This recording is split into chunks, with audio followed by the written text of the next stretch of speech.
Glória a Deus, a paz do Senhor Jesus, igreja. Amém. Que honra, que alegria.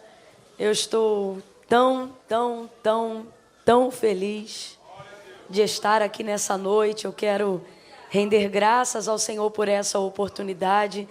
Vocês não têm noção de como o bom samaritano alcança lugares e pessoas muito além do que todos os cantos aqui dessa chácara.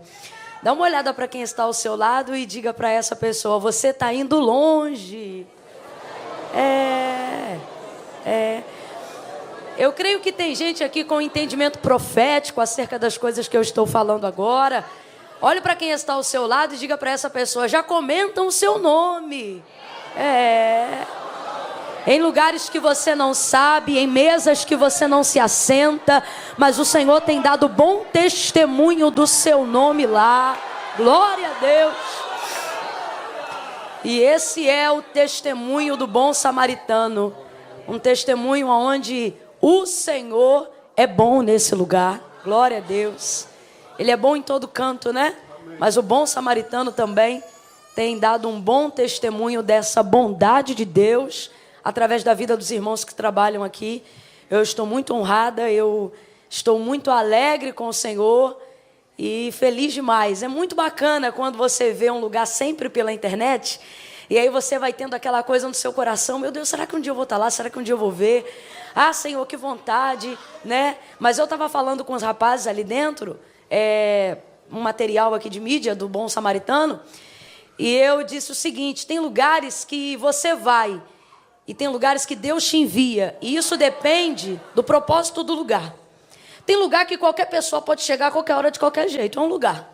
Mas tem lugares, irmãos, que tem gente que quer vir e nunca vai vir. Quer estar e nunca estará.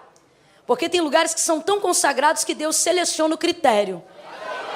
E o bom samaritano, uma das coisas que eu senti foi esse temor que eu estou sentindo agora ao falar com os irmãos. É isso, é que tem lugares que é Deus que te envia, porque Deus tem aquele lugar como propriedade peculiar da sua presença, né? Então, se você está aqui, dá uma olhada para quem está do seu lado e diga: é privilégio. Fala para essa pessoa: não vem quem quer, só vem quem Deus traz, quem Deus tem propósito. Você faz parte de uma seleção de Deus para estar aqui. Oh, glória a Jesus! Mateus capítulo 16, verso 24 em diante, o Senhor virou-se olhando para os seus discípulos e disse também a uma multidão assim: se alguém quiser vir após mim, negue-se a si mesmo, tome sobre si a sua cruz e siga-me. Portanto vos digo que qualquer que me seguir para ganhar, já perdeu, mas qualquer que perdendo por amor de mim, para me seguir, já ganhou. A grosso modo, o que Jesus está dizendo aqui são duas coisas. Eu vou começar pela segunda e depois digo a primeira. O que Jesus está dizendo é: quem quer vir para ganhar, já perdeu mesmo que chegue. No lugar que deseja, no sonho que projetou. Pode chegar, mas se vier com a intenção errada, é perdedor mesmo que ocupe um lugar, né? E aí ele, em contrapartida a isso, está dizendo: mas se alguém desejando vir por amor, já considere-se vencedor antes de chegar. Glória a Deus! É isso que Jesus está dizendo. E aí no verso inicial da palavra, quando ele diz: se alguém quiser, dá a impressão que é qualquer um. E qualquer um não é, irmão. Há um critério que confunde às vezes na cabeça das pessoas, onde acha que todo mundo que é nascido já é filho de Deus, né? Não, todo mundo que é nascido é criatura.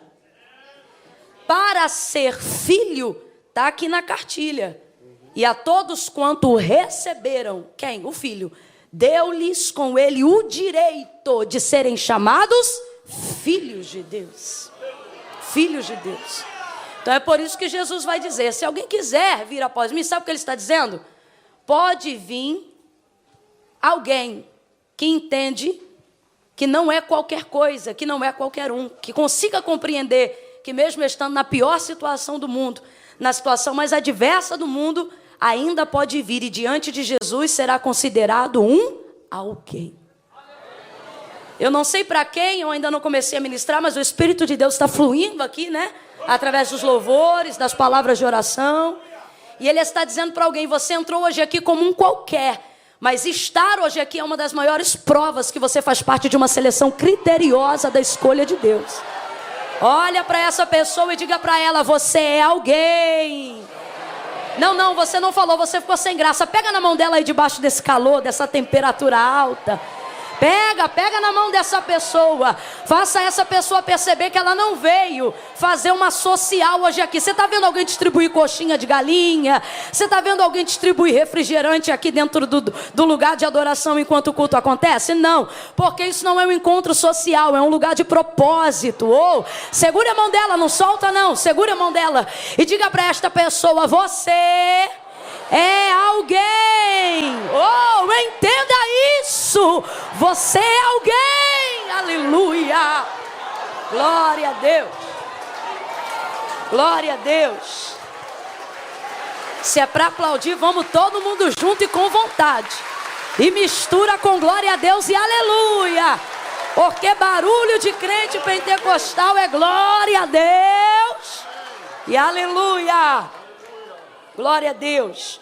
Abra comigo a sua Bíblia no Evangelho do Senhor Jesus, segundo escreveu Lucas. Eu quero glorificar a Deus de modo muito especial por todos, irmãos, mas nós precisamos, e eu acredito que a minha voz reverbera a voz de todas as pessoas que gostariam de falar, se tivessem uma oportunidade hoje aqui, que é glorificar a Deus pela vida do pastor Moisés Martins, que já está aí há 21 anos à frente dessa obra, ajudando, cooperando, né? Não sei se literalmente à frente, mas desenvolvendo, né? Mordomo, servo. E é tão interessante essa palavra servo, porque numa visão generalizada terrena, humana, natural, o servo é aquele que entra pela porta dos fundos, né? Pessoal aqui que trabalha talvez em algum condomínio ou mora em algum condomínio assim mais bacana, mais elitizado, você vai ver, né? Na verdade, em qualquer entrada, você vai ver elevador social e o elevador de serviço. E ali entra o servo, o entregador, o camarada que vai consertar alguma coisa. Porque, humanamente falando, o servo, ele serve, obviamente, mas na visão humana ele é um decadente, ele é um subalterno tão somente. Quando na visão de Deus isso é totalmente ao contrário, né? Você vai ver, por exemplo, o Senhor falando de uma profecia direta pela boca de um de seus profetas, acerca do juízo que ele traria. Ele diz assim, ainda que nesta terra estivessem os meus 3 servos, Noé, Daniel e Jó. Você vê, Noé, você sabe quem foi Noé? O único justo que escapou de toda a destruição. Daniel, o único que manteve um padrão tão alto de santificação na Babilônia, que não mudou só a dieta dos hebreus, mas mudou também a forma de alimentação dos caldeus que ali conviviam. E Jó, que dispensa qualquer comentário. Sabe por que os 3 são denominados servos diante desse parecer de Deus? Porque são príncipes em suas épocas, né? Noé, príncipe de justiça. Daniel, príncipe de santidade. E Jó, príncipe de obediência, de fidelidade. Então, quando alguém olhar para você e dizer, ali vai um servo do Senhor, o céu está dizendo, ali vai um príncipe do eterno. Ali vai uma princesa do Deus vivo, né? Quando Deus vai dar testemunho de Jó, por exemplo, capítulo 1 do seu livro, ele diz assim, olha, para Satanás, tens tu visto o meu servo? Oh, glória! Oh, glória! O Filho do Deus vivo esteve entre nós. E ele disse, estando entre vós, quem era a autoridade máxima? Perguntando aos discípulos. E os discípulos disseram, ora, tu és. Ele disse, pois então, mas estando entre vós, eu servi ou fui servido? E todos lembrando do ritual da lavagem dos pés que havia acabado de acontecer antes desse questionamento, disseram, ora, tu serviu. Então ele disse, pois então, no meu reino, o maior. Irmão, não é Camila que está falando, não é professor de teologia que está falando. Foi Jesus que disse, então vamos parar de agir como se a gente fosse coitadinho só porque não está sendo visto. Vamos parar de achar que a gente não tem um lugar de relevância tão importante na casa de Deus só porque não está aqui na tribuna, no altar. Às vezes eu fico me perguntando, eu digo, Senhor, quem é mais importante? Quem veio aqui pregar ou quem veio ouvir? Porque quem veio pregar foi convidado, mas quem veio ouvir veio por voluntariedade. Não é? E aí a gente começa a se questionar e a entender essas coisas e começa a compreender de quem Jesus estava dizendo que era maior.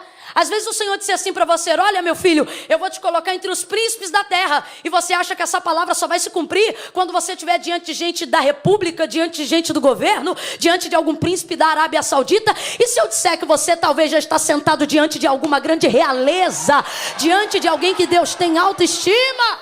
Oh, estamos entre príncipes e princesas. Pastor Moisés, Deus abençoe, o senhor é um desses príncipes. Quando Deus disse que me colocaria entre homens grandes, eu sei que ele falava de gente de estereótipo, de gente de poder humano, mas eu sei que ele falava de gente com a sua nobreza de coração e de caráter. Então, isso me deixa mais temerosa do que se eu estivesse em qualquer mega catedral, num evento mega importante. Estar em um lugar onde Deus está ainda é o lugar que mais faz eu bater minhas pernas. Deus abençoe sua vida. Deus abençoe a pastora Michele, porque não dá para ser um pastor Moisés se não tiver ao lado uma pastora Michele. Não tem como. Não dá. Meu Deus do céu. Deus abençoe. É uma alegria revê-la. Quero glorificar a Deus também pela vida do pastor Silvano, esse homem de Deus que tem aí ladeado ombro a ombro. Deus abençoe, viu, pastor? Glória a Deus. Também a irmã Ana Paula, que fez aí todo o nosso translado. Ô Camila, pregue logo e você tome conta de sua vida. Eu não estava aqui te ouvindo adorar, adorando com você, festejando com você. A palavra de Deus diz, a quem honra, honra, né? Então a gente tem que render graças ao Senhor. Ana Paula, gente boa toda a vida. Tive a oportunidade de conhecer também o esposo dela. Quero glorificar a Deus pela vida do irmão Agora me ajuda, gente, é Enezir, o irmão Enezir, e a filha dele, a irmã Thaís, que foram lá nos buscar. E quero glorificar a Deus também pela vida do meu amigo Jackson, que promoveu tudo isso aí, que foi um instrumento do Espírito Santo para que a gente conseguisse estar hoje aqui. Deus abençoe. Um abraço na família, na Thalita, no Jackson Filho. É uma honra estar aqui com vocês. Neide, muito obrigada. É sempre uma alegria. Eu estava ali dizendo, Senhor, eu tenho procurado buscar assim na dependência de Deus. E eu disse, Senhor, me confirma a tua palavra, me confirma a tua palavra, me dá ainda uma confirmação antes de eu pegar o microfone. E Deus usou Neide para essa confirmação. Por isso, Lucas capítulo 5. Glória a Deus. É uma alegria te rever. Deus abençoe aí também a sua companheira, a Cris. É isso? Tá certo? Deus abençoe Cris, Deus abençoe todos os irmãos que estão aqui. Lucas capítulo de número 5. Eu não vou mencionar, irmãos, camisa por camisa, nem vestido por vestido. Até porque tem até uma galera aí que está vestida e eu fiquei tão feliz com isso. Mas nós temos aí alguns materiais, depois que o culto acabar.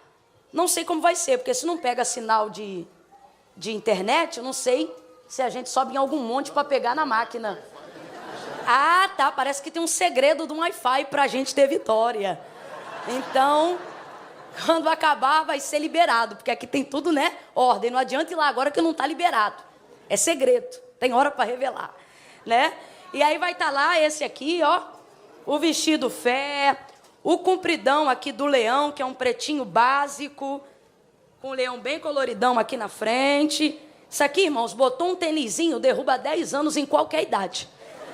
Se tiver 50, vão dizer que é 40, se tiver 40, vão dizer que é 30. Tem essa outra aqui, ó, muito bacana, toda de tule, o leão todo cravejado na ponta, tá vendo? Totalmente especial para as irmãs. Atrás ela tem um corte evasê bem acinturado. E na frente ela não tem, é reta. Por que, Camila, assim? Porque aí afina a cintura e chapa a barriga. E isso é uma bênção, isso é uma bênção. E tem essa outra aqui que é a virtuosa de A a Z. Toda na lantejola, no punho, né? Ah, Camila, mas eu vou de casa para a igreja, da igreja para casa. Não está aparecendo muita festa para eu botar essa camisa. Abre a mente, minha irmã. Abre a mente. Se alguém questionar, ó minha filha, porque você está indo para onde? Para a igreja. Ué, mas parece que está indo para uma festa. Você diz também, porque na minha igreja cada culto é uma festa de celebração ao Senhor, né? Então vão estar esses outros modelos lá, brigadão, pastor. Se você desejar adquirir, glória a Deus. Lucas capítulo 5, quem achou, diga amém. Amém. Quem pode dar um glória a Deus por esse calor? Toda vez que eu penso em murmurar, nem que seja em pensamento, do calor, eu ouço assim o Espírito me dizendo, no CTI é geladinho.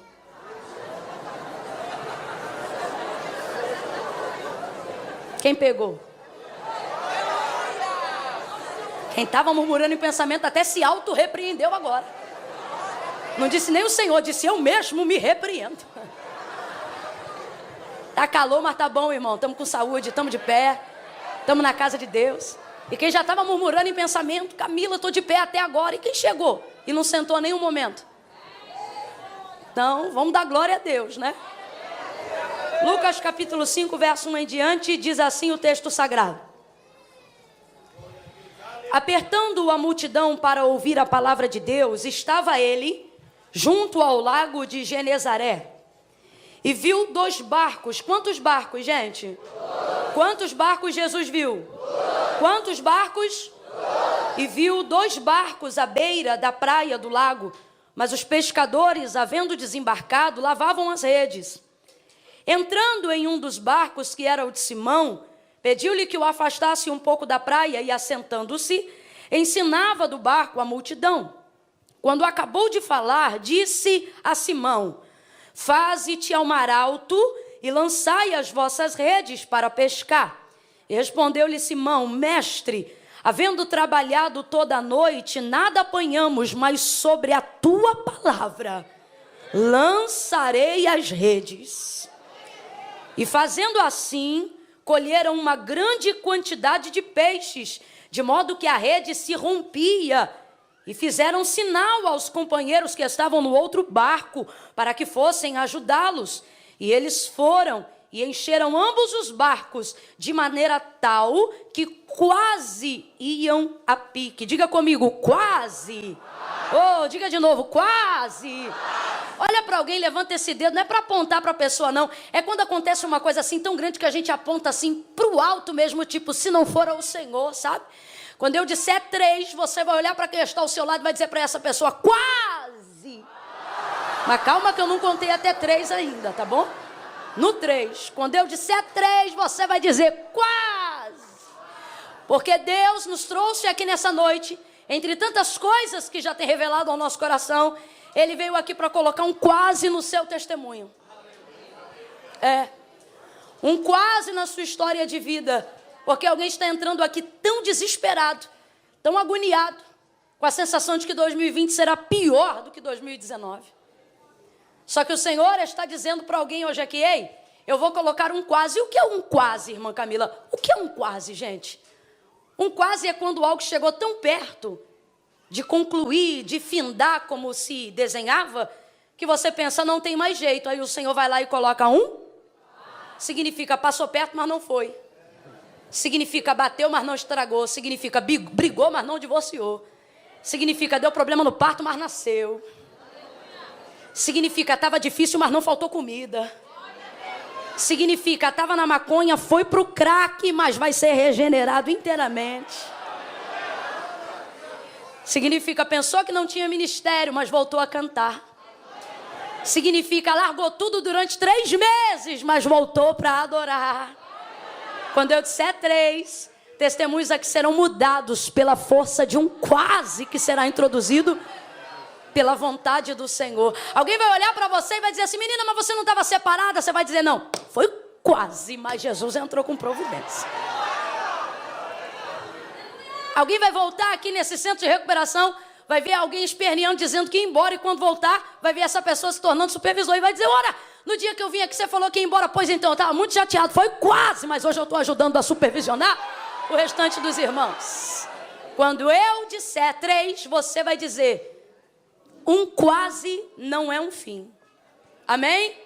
É 1, pega na mão dele, ou dela.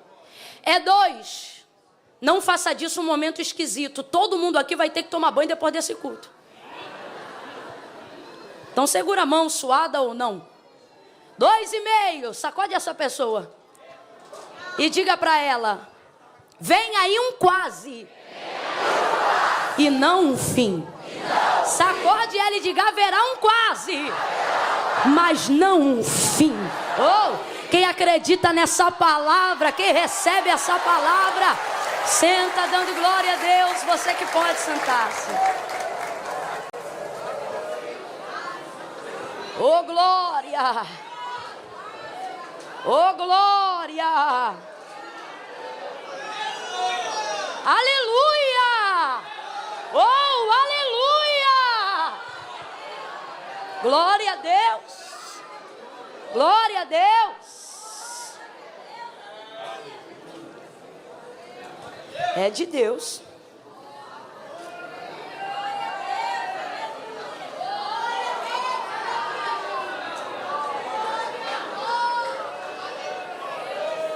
Deixa essa garrafinha aqui.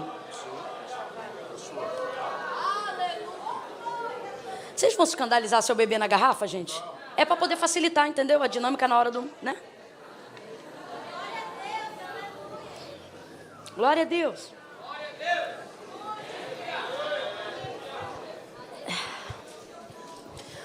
O texto que nós acabamos de fazer menção, a epígrafe do texto, que é aquele intitulado em negrito, né? Aquela caixa alta em cima do contexto, a maioria das Bíblias tem.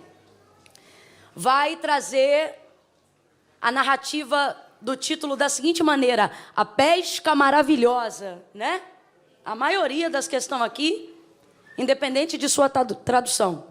A pesca maravilhosa. Completa aí para mim, por favor, para eu saber que você está comigo. A pesca maravilhosa. E o que é maravilhoso, gente? Maravilhoso é aquilo que supera o que é bom. Maravilhoso é aquilo que tem capacidade de superar aquilo que já estava ótimo.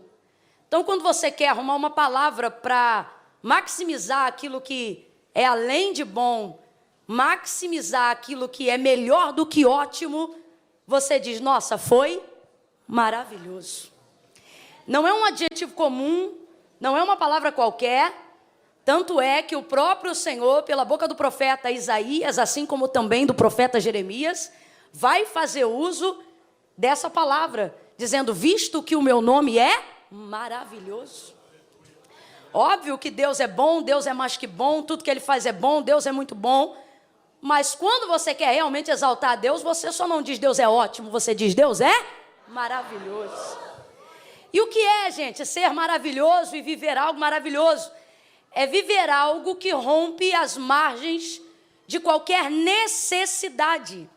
Eu queria frisar essa palavra com vocês nessa noite, necessidade.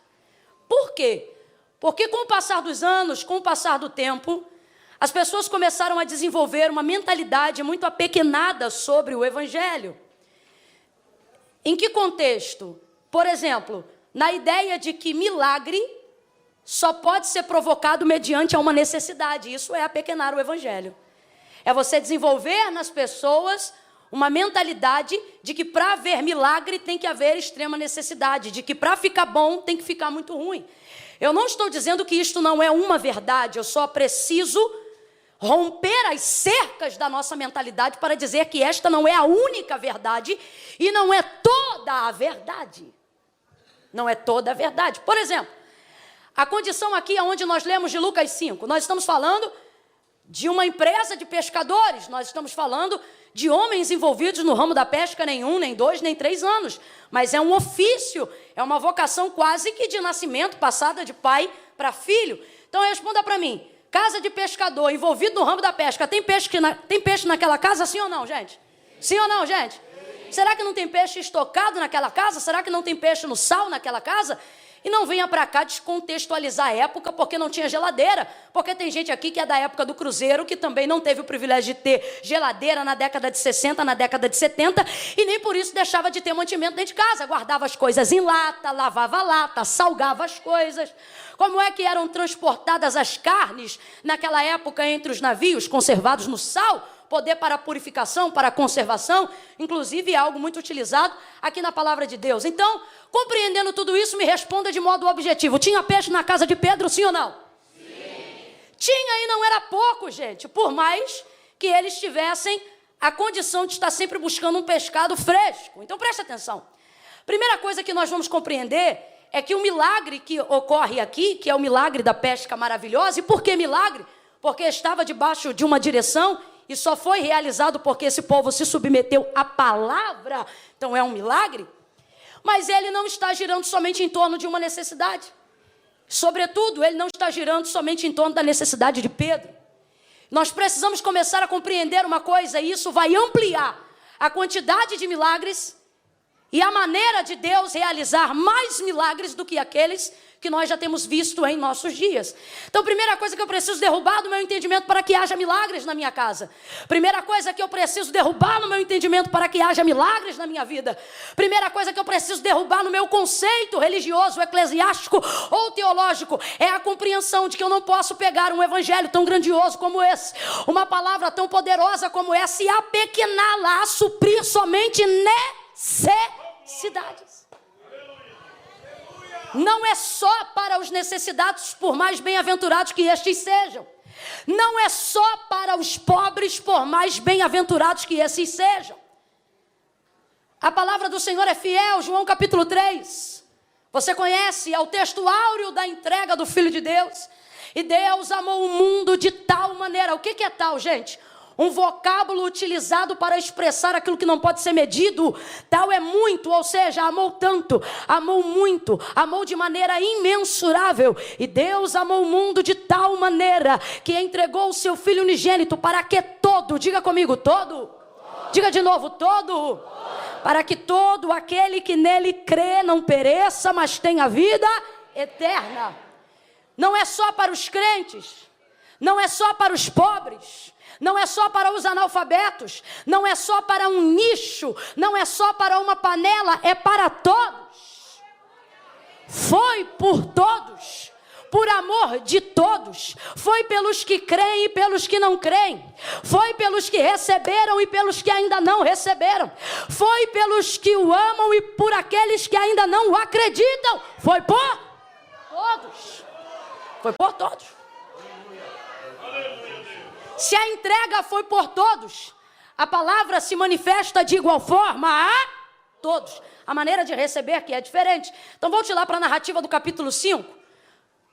Sabe por que que a epígrafe do texto, entre todos aqueles que compartilham o contexto do capítulo 5, traz a palavra da pesca maravilhosa? Porque nós precisamos compreender que Deus não precisa que uma coisa fique muito ruim para ela se tornar maravilhosa. A coisa está ficando tão séria sobre querer setorizar a manifestação do milagre, da unção, da autoridade profética, do poder. Está ficando tão sério que se a gente não vigiar, a gente começa a padronizar sobre a tribuna, sobre o altar de Deus, uma régua, como se ela fosse a única régua a ser utilizada para a propagação do evangelho. E eu vou deixar isso muito claro hoje aqui mesmo, sabendo que eu estou num centro de recuperados.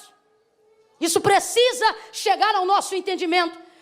Eu tenho visto, por exemplo, pessoas que só querem trazer para o altar testemunhos, mensageiros, e gente que muitas vezes fazem o uso de um apelo emocional, aonde você sente pelo Espírito que aquilo não foi direcionado por Deus, para dizer aonde estava, como era, como ficou ruim, não para que o nome de Deus seja glorificado, mas para que ele tenha ênfase emocional, para que ele tenha o apoio da galera, vamos dizer assim. A coisa foi ficando de tal modo tão grande, que começou a estabelecer-se em alguns lugares, e eu falo do que vejo, irmãos. Eu estou aqui como João e também posso falar como Paulo. Em parte falamos do que profetizamos e em parte falamos daquilo que conhecemos, porque a gente anda, a gente entra, a gente fala, a gente vê, a gente ouve, e tem lugares que se você não vigiar, a régua que está sendo estabelecida é apenas a régua de que só pode falar quem foi muito fundo, só pode falar quem pecou muito, só pode falar quem perdeu muito, e isso vai desenvolvendo nas pessoas o seguinte conceito e a seguinte ideologia eclesiástica: olha, você tem que pecar para entender o que é a graça.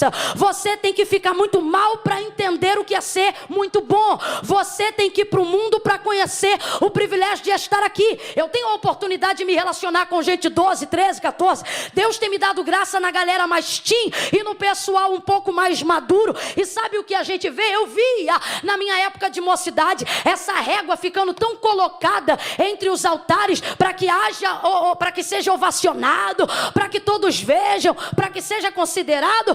Foi colocado tanto isso que eu vejo, e na minha época tinha jovens que diziam: não, mas eu tenho que ir para o mundo, senão eu não vou ter uma história para contar. Não, mas eu tenho que cair, senão eu não vou ter autoridade para falar da graça. Não, mas eu tenho que isso, mas eu tenho que aquilo. Irmãos, é um testemunho fortíssimo, tremendo, ouvir como nós ouvimos e choramos hoje aqui. E hoje aqui foi para a glória de Deus, porque estamos aqui neste propósito, dizendo: olha como eu estava e olha como eu fiquei, olha onde eu estive e olha onde eu estou. Mas sabe o que você vê na boca dessas pessoas de verdade? O arrependimento de não ter estado antes, a tristeza de ter frustrado pessoas da família. Eles não usam isso como bandeira para atrair público, eles usam isso como alerta para dizer: não façam isso, não estejam assim, não frequentem dessa maneira.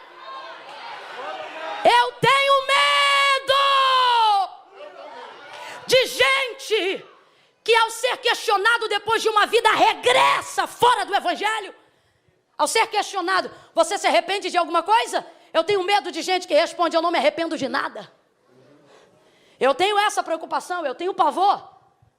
Agora, quando você encontra um regenerado de verdade, você pergunta para ele: você se arrepende de alguma coisa? Na maioria das vezes, aquele que realmente se entregou para Cristo, ele diz assim: eu só me arrependo de não ter me entregado antes, de não tê-lo conhecido antes.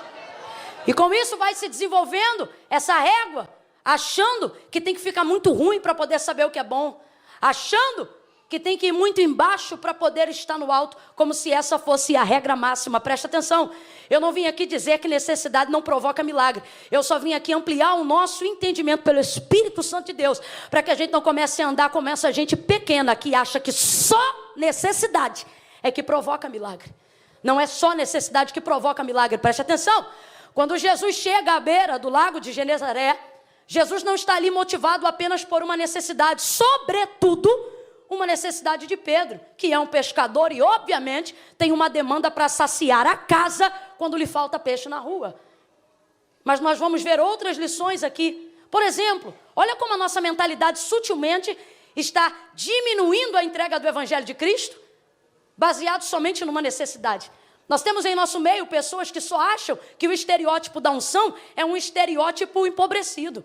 Tem gente que acha que quanto menos dente na boca, mais profeta é. É verdade? Você sabe disso. Você está rindo, mas você sabe que é verdade. Começamos a estereotipar as pessoas e acreditar que somente a necessidade leva a uma vida de unção, que somente a necessidade leva a uma vida de busca, que somente a necessidade... E isto está criando uma segunda escola tão terrível quanto a primeira. Qual, Camila?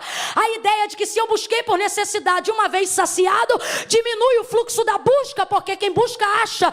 Então, se eu tenho, já não busco mais como antes. Aí depois dizem: olha, o problema foi da riqueza, o problema foi do carro, o problema foi do sucesso, o problema foi do dinheiro, o problema foi a prosperidade. Não, o problema é desenvolver a mentalidade de que Deus me serve para atender as minhas necessidades. E eu vou falar aqui bem rasgado, que é para todo mundo entender, inclusive essa que vos prega, que está dentro do contexto de que precisa ter uma quebra nessa área da nossa mentalidade. Você quer ver?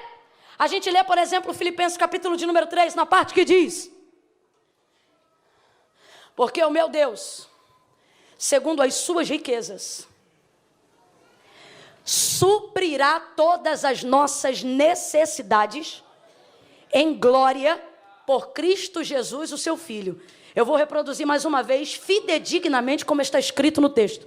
Porque o meu Deus, segundo as suas riquezas, porque o meu Deus, segundo as suas riquezas, completa aí por favor, segundo as suas, suprirá todas as nossas necessidades em glória por Cristo Jesus. Quem também conhece o texto, diga para mim: está certo ou não está? Está certo ou não está? Vamos lá, gente, uniformemente, sim ou não? Sim. Sim. Mas olha como a gente interpreta o texto. O texto é: porque o meu Deus, segundo as suas riquezas, suprirá todas as nossas necessidades em glória por Cristo Jesus. Aí a gente lê e diz assim: Deus vai suprir minhas necessidades. Não é o que está escrito. Não é só o que está escrito.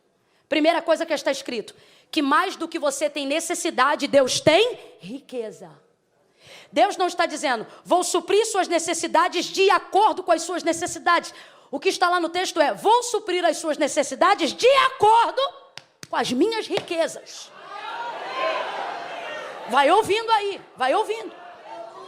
Deus está dizendo: você nunca apresentará para mim uma necessidade que me obrigue a lhe dar pontualmente somente o que você está pedindo, uma vez que o seu pedido foi atendido. E você pode olhar isso, irmãos, tanto no Antigo quanto no Novo Testamento. Me mostre uma multiplicação que não sobrou peixe, me mostre um azeite que foi multiplicado que não teve resto, me mostre algo que foi enviado como providência da parte de Deus, que não teve estoque, que não teve a reserva. O reino de Deus não funciona na conta, o reino de Deus funciona na sobra.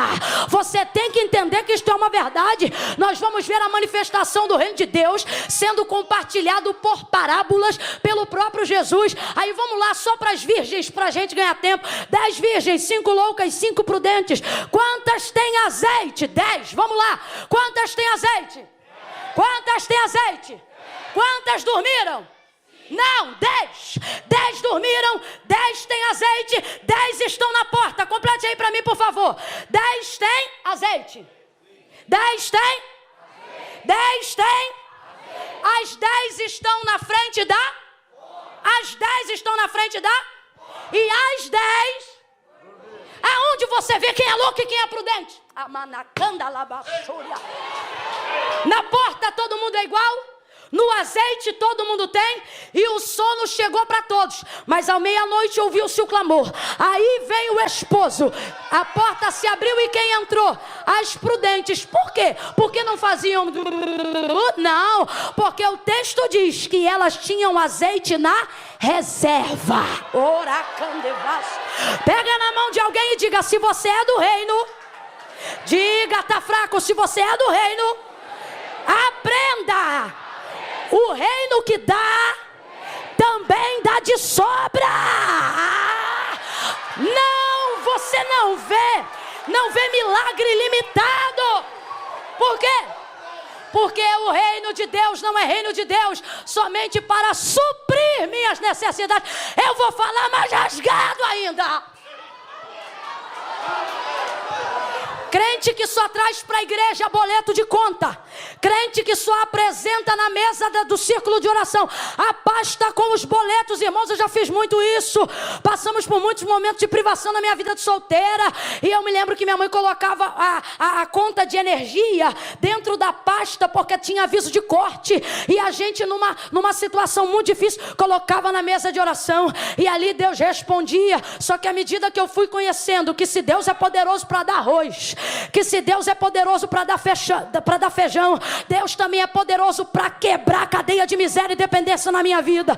E junto com a pasta do boleto do banco, junto com a pasta da conta de luz, eu colocava uma pasta com os meus desejos de oração. E eu dizia: eu quero te conhecer mais de perto, eu quero ter experiências contigo. E ali eu comecei a ver o reino de Deus. Deus está dizendo: você só recebe suprimento de necessidade porque só me busca por suprimento de necessidade. Quando você entender que o Deus que supre necessidade também abençoa com glória.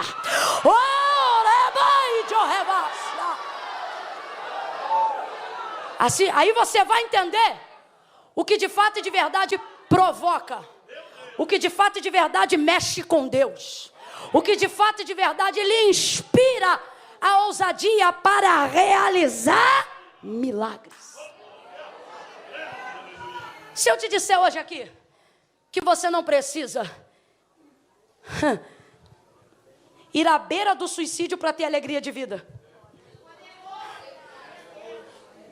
Se eu te disser que você não precisa chegar à beira de limite nenhum para viver aquilo que você busca em Deus.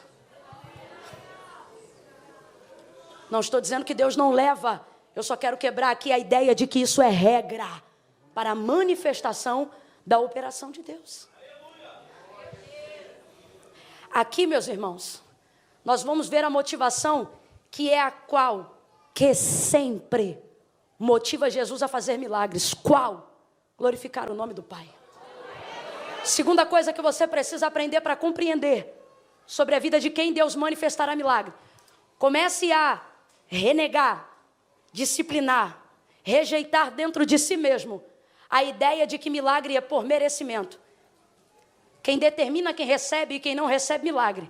Quem acha quem pode e quem não pode receber milagre. Quem deve e quem não deve. Quem emite juízo de valor para quem o milagre deve ser. em pouco tempo abandonará o Deus que serve. Porque em pouco tempo você o colocará numa posição de injusto. E eu vou falar bem rasgado, que eu gosto que todo mundo entenda. Por que ficou vivo o outro que conheceu Jesus outro dia, ou ainda nem conheceu, só buscou para ser curado, e o outro que serve a Jesus há tanto tempo com a gente do nosso lado, desceu à sepultura? Tem coisas que só a eternidade vai explicar. Isso não cabe a mim produzir respostas para perguntas que estão fazendo. Eu não sei porquê, mas Deus está dizendo aqui para alguém: você não é obrigado a responder tudo o que te perguntam. Segunda coisa, posso lhe falar, irmãos? Não é vergonha dizer não sei. Vergonha é dar uma resposta inventada. Vergonha é falar algo que não se tem certeza. Vergonha é chutar sobre as coisas de Deus. O que é que provoca milagre? E acima de tudo, prioritariamente acima de tudo, Camila, glorificação do nome de Deus. Jesus chega na porta onde Lázaro já havia sepultado, a porta do sepulcro. E ele vai falar com o Senhor em alta voz. Jesus vai falar com seu pai em alta voz. E ele diz assim: Pai, eu te peço, diante de todos eles. E aí o texto vai abrir um parêntese onde Jesus vai falar com o Senhor. E parece até que ele está sussurrando, aonde ele diz assim: te peço assim para que eles vejam, mas eu sei que tu sempre me ouves. Aí olha o que ele diz: mas eu estou falando assim para que eles vejam que tu me ouves. Sabe o que ele está dizendo? Pai, não faz porque Lázaro é meu amigo, faz porque o teu nome vai ser glorificado agora.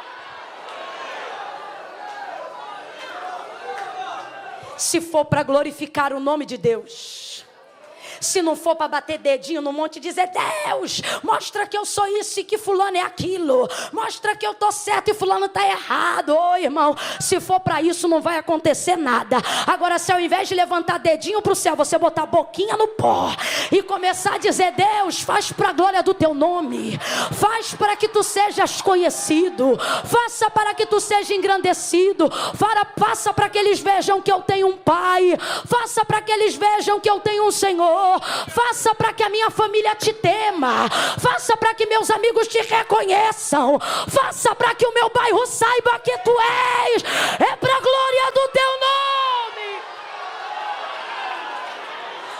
Aí vai haver milagre, complete para mim, por favor. Aí vai haver, vem com vontade, aí vai haver, aí vai haver, vai haver milagre, vai haver milagre, vai haver milagre. Camilo, o que você está dizendo? Eu estou afirmando. Quando Deus faz algo em você ou por você, Ele não está fazendo pensando prioritariamente em você. Quem quer milagre aí, diga eu. Presta atenção, eu não perguntei quem precisa, eu perguntei quem? Porque milagre não é para quem precisa, é para quem deseja. Porque desde a antiguidade com o ouvido não se ouviu, e nem com o olho se viu, um Deus que trabalha. Para aqueles que precisam? Para aqueles que nele esperam. Para aqueles que geram expectativa nele.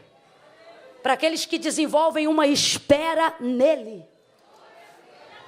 A Camila, fulano precisa tanto. Sim, mas deseja? O nome de Deus será glorificado? Camila, mas eu estou jejuando. Pode jejuar quantas vezes você quiser.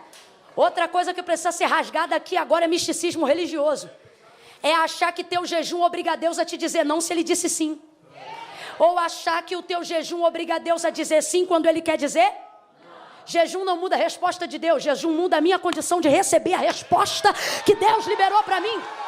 Eu particularmente tenho medo de impelir Deus, se é que existe isso, de modo que Ele faça aquilo que eu estou pedindo e aquilo que eu quero. Porque o povo disse assim no deserto: eu quero comer carne. Moisés, dá-nos carne. Aí Moisés disse: Senhor, o povo quer carne. Diga para eles que o maná é o suficiente. Não aguentamos mais maná, queremos carne. Já tinham o não, mas foram buscar o... Cuidado, você que tem essa mania de tudo dizer: já tenho o não, vou tentar o sim. Tem coisa que Deus quer que você pegue o não, bota no bolso e vai para casa. E vai dormir como não. Dá-nos carne, quer carne? Manda uma revoada de cordonices aí agora. E aí mandou, quer carne? Toma carne. Era tanta carne que eles pegavam as aves com as mãos. Imagine pessoas como eu, de 1,57, 1,56, pegar uma ave assim com a mão. Colocaram no fogo, botaram na boca. O texto diz que muitos deles não desceu a carne pela goela, mas ficaram entalados. E foram muitos que desceram e que morreram entre os hebreus aqueles dias, pelo qual o nome daquele lugar, até o dia em que foi escrito, chamava-se Vale dos Desejos. Porque quiseram, mas não quiseram para a glória de Deus.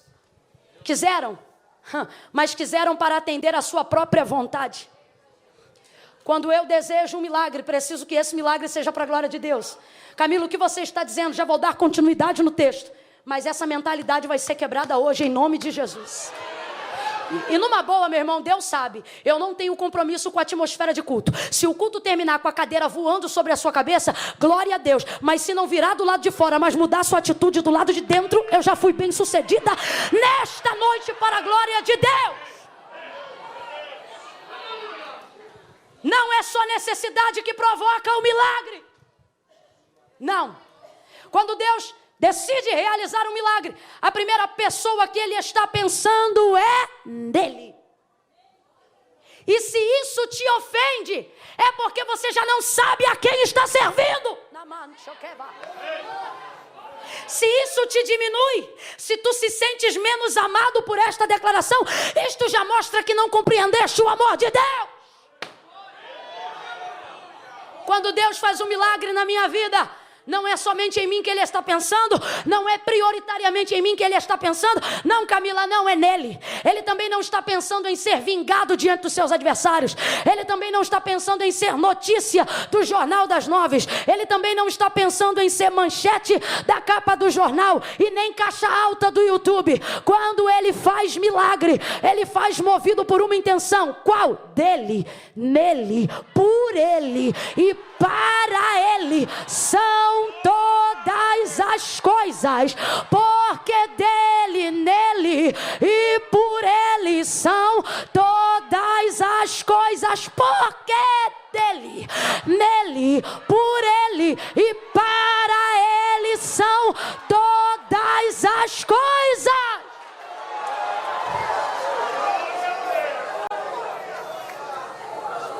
Abaixo para o chão, em nome de Jesus, que se desfaça toda ministração egocentrista que leva o homem à crença de que vai fazer porque Deus gosta dele, de que vai fazer porque Deus gosta mais dele, de que vai fazer porque Deus gostou da cor dos olhos dela. Ei, meu irmão, Deus vai fazer se for para a glória dele, se for nele, se for para glorificar o nome dele.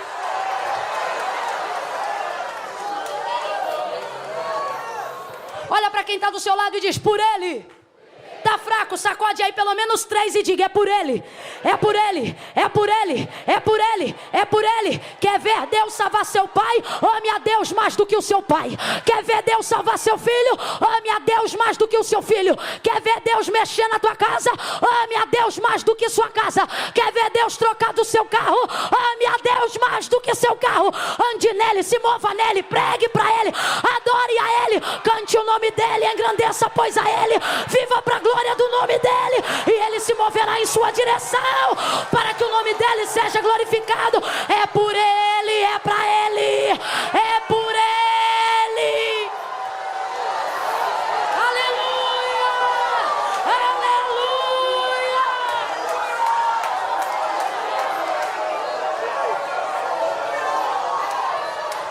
Eu vou falar algo que Deus está mandando eu dizer. Reclamamos de gente que perdeu a essência no altar. Na condição de ouvinte, na condição de ministrados, reclamamos de gente que tem técnica, mas não tem mais presença. E obviamente que só testifica da ausência quem ainda tem a presença. Reclamamos de gente que faz uso de coisas que você vê que não estão direcionados por Deus, mas manipula a retórica oratória e acha que palavra motivacional para um altar é o suficiente para a execução. A gente está tão carente de presença de Deus que vê alguém usando técnica e já entra na onda.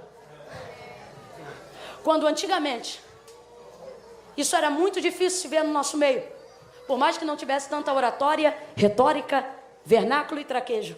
Por que não? Porque dava um temor no coração das pessoas, porque os crentes sabiam reconhecer o lugar que Deus está. Então podia fazer a cadeira voar, podia levitar, meu irmão. Se Deus não estivesse ali, a gente ficava assim, meu Deus, tem misericórdia. Curvava a cabeça, orava e pedia a Deus para encher a pessoa, para que a nossa entrada na ministração